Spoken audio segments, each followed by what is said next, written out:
Manuals. A lost art in today's world, but back in their day, these things came with every game. And usually they were pretty decent at their job. Some even excelled in areas you wouldn't even think to check.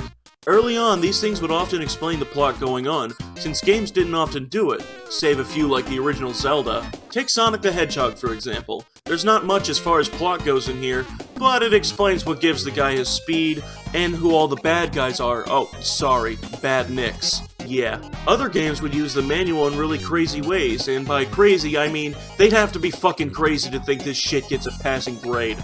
Mega Man's got a real infamous one. Yeah, it tells you the basics of the game, how to play it, and even some useful tips. But what foul stench of shit is this? What the fuck is Monsteropolis? I mean, no other game in the universe has ever had some backwards-ass location like Monsteropolis. That's not the kind of name you give to a city. That's what you call a Tomorrowland-esque haunted house. What happened here? Check this out. If you want a game with a manual that would never fly today, try Kid Icarus. Yeah, sure, it's standard fare for the time, difficulty harder than a dried-up dog turd, memorable graphics and music, and tits. I'm not yanking your sack. There's a full pair of tits in the manual for the original Kid Icarus, and in full color too. Speaking of tits and color, why didn't colored manuals become the standard? Leisure Suit Larry, Magna Cum Laude, a game that's super bright, colorful, almost Disney levels, but the manual's just bleak as shit. Ugly too. The worst of it is when you get a manual, and then there's just an assload of shit that just falls out of the fucking case and gets everywhere. And then the manual itself tells you barely anything. Yeah, Batman Arkham City, great game, awful manual. All it does is just look at you like you're wearing a fucking dunce cap and tell you, oh, you gotta turn the console on, you gotta make sure you're putting the controller in your hand. Yeah, why don't you tell me how to eat, wipe my ass, and wash my fucking hands while you're at it? Tell me about the fucking game! And all this other shit's just telling you to buy all their worthless garbage. Yeah, I sure want to buy all this shit now that I had to clean up the mess that it caused. What a bucket of ass. Anyone else notice that these manuals were always advertising things? Kinda like the back of a comic book. DVDs, toys, and most of all, other games. Sometimes these game recommendations would make a lot of sense.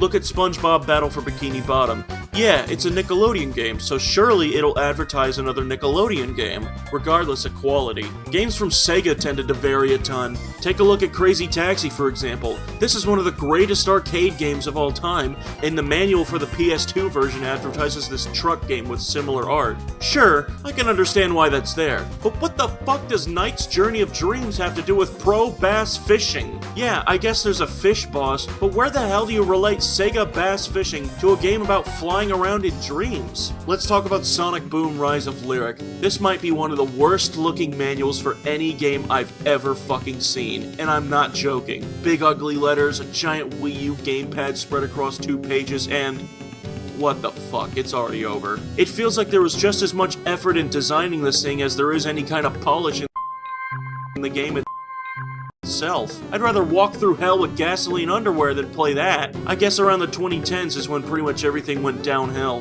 Games became movies, the Ouya happened, everything became all pussified and tried to calm your senses and soothe you. Come on, man, I'm not watching Pink Floyd's The Wall, I'm trying to play some fucking games. Fuck that kid!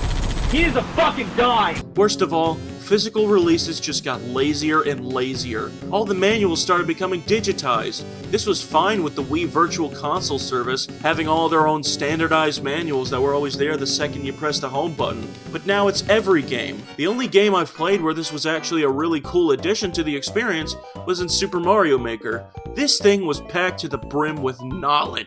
It even had its own little characters. This was as soulful as it could fucking get for a digital manual. When it comes to manuals being soulful, there's one thing that always comes to mind. Yeah, Rockstar does not fuck around.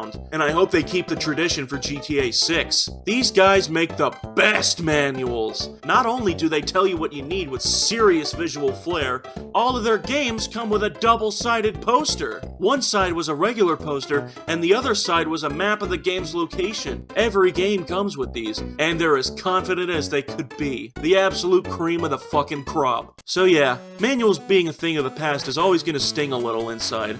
No more getting a game and reading through them on the ride home. No more little goodies like codes or stickers or even posters. It's not the worst thing in the world. At the very least, sometimes games can come with a little code that helps you through your journey, and other times it'll tell you to fuck off and sign up for the rewards program. Now, if you excuse me, I gotta go clean up the fucking mess made by Arkham City.